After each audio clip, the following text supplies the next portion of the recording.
আমি শেষ হয়ে গেছি বলে আক্ষেপ করি না, আফসোস একটাই, তাকে আর কোনোদিন বিশ্বাস করতে পারবো না।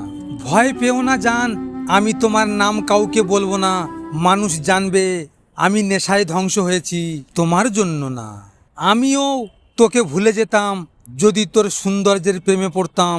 আমি তো তোর মায়ায় পড়েছিলাম, তোর চোখের মায়ায়, তোর কথার মায়ায়, তোর হাসির মায়ায়। এত কিছু কিভাবে ভুলে যাব বল? অনেক ভয় হতো একদিন আমি তোমার পর হয়ে যাব না তো, কিন্তু দেখো আজ সেই ভয়টাও সত্যি হয়ে গেল। ভালো হওয়াটা জরুরি, প্রমাণ করাটা নয়। তাই ভিতর থেকে ভালো হন, লোক দেখানো ভালো হয়ে কোনো লাভ নেই। তুমি যতটা দূরত্ব চেয়েছিলে আমি তার থেকেও দ্বিগুণ দূরত্ব নিয়ে হারিয়ে যাব। সেটা হবে তোমার প্রতি আমার শেষ অভিমান। কাউকে পছন্দ করতে 1 মিনিট সময় লাগে, কাউকে ভালোবাসতে 1 ঘন্টা। তবে একটা কথা মনে রেখো, কাউকে ভুলে যেতে সারা জীবন সময় লাগে।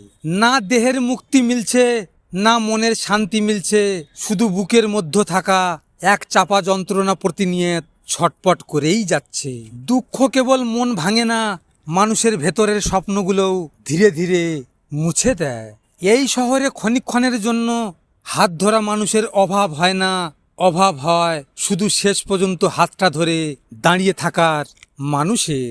লজিক মোটিভেশন থেকে আমি গোপাল। যদি আপনাদের সাথে এমন ঘটনা ঘটে থাকে তাহলে মন খারাপ করে বসে থেকো না। মনে রেখো, সময়ের সাথে সাথে সব কিছু বদলে যায়। ভিডিওটি শেয়ার করো তোমার প্রিয় মানুষের সাথে, অথবা যে তোমার ভালোবাসাকে অবহেলা করেছে তার সাথে। হয়তো তুমি এই কথাগুলো তার সামনে বলতে পারবে না, তাই এই ভিডিওটির মাধ্যমে তুমি তোমার মনের কথাগুলো তাকে জানিয়ে দাও। সব শেষে তোমরা ভালো থেকো, নিজের খেয়াল রেখো। ধন্যবাদ।